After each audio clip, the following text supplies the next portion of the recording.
இப்போ ரீசெண்டா இந்த டிக்டாக் போன்ற சமூக வலைதளங்கள்ல இலங்கையில வாழக்கூடிய தமிழ் பேசக்கூடிய முஸ்லிம்களுக்கும் தமிழ் பேசக்கூடிய இந்துக்களுக்கும் இடையில இனவாதங்களை மதவாதங்களையும் தூண்டி விடுற மாதிரி சில கருத்துக்களை டிக்டாக்ல வைரல் ஆகிறது நாம இப்ப பார்க்கலாம். இது போல கருத்துக்கள் சாதாரணமான விமர்சனங்களால் உருவானதா அல்லது இதற்கு பின்னணியில் அரசியல் சூழ்ச்சிகள் எதுவும் இருக்கின்றதா என்பதை நாம இந்த வீடியோவில் டீகோட் பண்ணலாம். அதுக்கு முதல் நம்ம சேனலை சப்ஸ்கிரைப் பண்ணாதவங்க மறக்காம சப்ஸ்கிரைப் பண்ணி வைங்க. இப்போ டிக்டாக்ல ரீசெண்டா சில கருத்துக்களை நம்ம பார்க்க முடியும். அதாவது தமிழ் பேசக்கூடிய இந்துக்கள் வெளிநாடுகளில் இருந்து கனடா போன்ற நாடுகளில் இருந்து அவர்களுடைய கருத்துக்களை வீடியோவாக பதிவு செய்து போடுகிறார்கள். அது உண்மையில் முஸ்லிம்களுடைய உணர்வுகளை பாதிக்கக்கூடியதாக இருக்கின்றது. ஸோ இங்க இருக்கிற மக்களுக்கு, இங்க இருக்கிற முஸ்லிம்களுக்கு அது அவர்களுடைய உணர்வை தூண்டியதால் அவர்களுடைய பதில்களும் இடக்கூடமாக அவர்களும் பதில் போட தொடங்கி இப்போது ஒரு பெரிய சர்ச்சையாக மாறிக்கொண்டிருக்கின்றது. ஆனா உண்மையா இந்த பிரச்சனைக்கு பின்னணி என்ன? சில விஷயங்களை நாங்க ஆழமா சிந்திக்கணும். ஒருவேளை இதுக்கு பின்னணியில் சூழ்ச்சிகள் இல்லாவிட்டாலும் இதனால் உருவாகக்கூடிய பிரச்சனைகள் சமூகத்தில் இலங்கை தமிழ் பேசக்கூடிய முஸ்லிம்களுக்கும் தமிழ் பேசக்கூடிய இந்துக்களுக்கும் இடையில் மிகப்பெரிய குழப்பங்களை ஏற்படுத்துவதற்கான வாய்ப்புகள் இருக்கின்றது.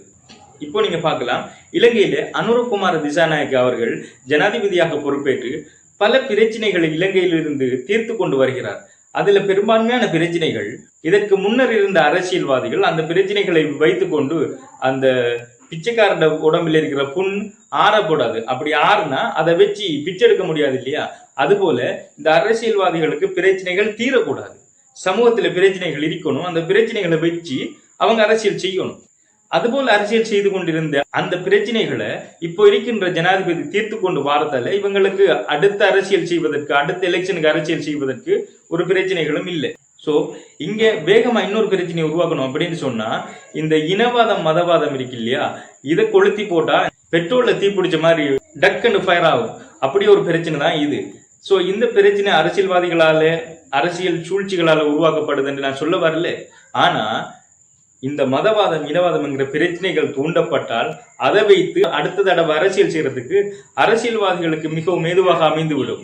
இது போன்ற கருத்துக்களை தெரிவிக்கிறவங்க, அதாவது தமிழ் பேசக்கூடிய இந்துக்கள் கனடாவில இருந்து லண்டன்ல இருந்து அவங்க போடுற வீடியோஸ் அது இலங்கையில வாழக்கூடிய முஸ்லிம்களினுடைய உணர்வை தூண்டுது. ஸோ இவங்க அதுக்கு ரிப்ளை பண்ண போய் இவங்களும் சில வார்த்தைகளை பிழையாக பேச போய் இப்போ இருக்கிற பிரச்சனை என்னன்னு சொன்னா, இலங்கையில் இருக்கிற தமிழ் பேசக்கூடிய முஸ்லிம்களும் தமிழ் பேசக்கூடிய இந்துக்களுக்கும் இடையில குழப்பம் ஏற்படாமல் இருக்க வேண்டும். அப்படி குழப்பங்கள் ஏற்பட்டால் சில வேளைகளில் சில சமூக விரோதிகளுக்கு இது மிகவும் சாதகமாக அமைந்துவிடும்.